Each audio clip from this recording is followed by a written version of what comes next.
Assalomu alaykum hurmatli tomoshabinlar, kanalimizga xush kelibsiz. Xalq uchun ajoyib xushxabar. 1-iyuldan boshlab nafaqalar, pensiyalar hamda bola puli oshiriladi. Keyinchalik esa ish haqi va stipendiyalar ham oshiriladi. Bu haqda prezident farmoni qabul qilindi. Bugungi videomizda shu haqda batafsil ma'lumot beramiz. Agar kanalimizga yangi bo'lsangiz, obuna bo'lib qo'yishni unutmang. 1-iyuldan pensiya va nafaqalar, 1-sentyabrdan esa ish haqi hamda stipendiyalar 7% ga oshadi. O'zbekistonda 1-iyuldan pensiya va nafaqalar, 1-sentyabrdan esa ish haqi hamda stipendiyalar 7% ga oshiriladi. 1-sentyabrdan bazaviy hisoblash miqdori 440 ming so'm etib belgilanadi. Mehnatga haq to'lashning eng kam miqdori esa oyiga 1 360 ming so'm etib belgilanadi. O'zbekistonda ish haqi, pensiyalar va nafaqalar hamda ijtimoiy reyestrga kiritilgan oilalarga bolalar nafaqalari va moddiy yordam to'lovlari miqdorlari 7% ga oshiriladi. Bu 23-iyun kuni qabul qilingan prezident farmonida belgilangan.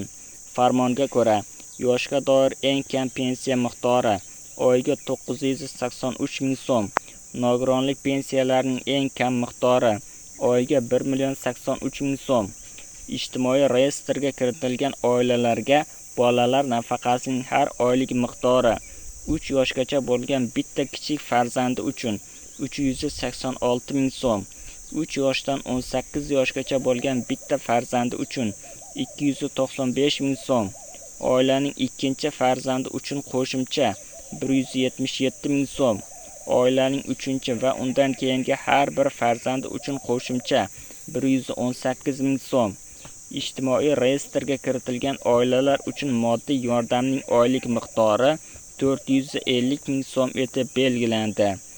2026-yil 1-sentyabrdan byudjet tashkilotlari xodimlarining ish haqi va stipendiyalar miqdori 7% ga oshiriladi.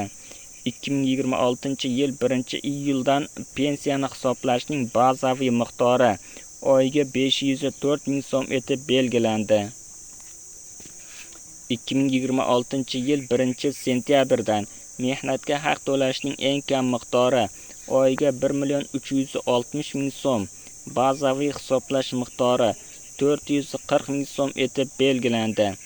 Eslatib o'tamiz, Iqtisodiyot va Moliya vazirligi tomonidan 2026-2028 yillar uchun taqdim etilgan byudjetnomada kamida 2028 yilgacha O'zbekistonda byudjet tashkilotlari xodimlarining ish haqi, pensiyalar, stipendiyalar va nafaqalar miqdorlari yillik inflyatsiya darajasidan yuqori miqdorlarda oshirib borilishi aytilgandi.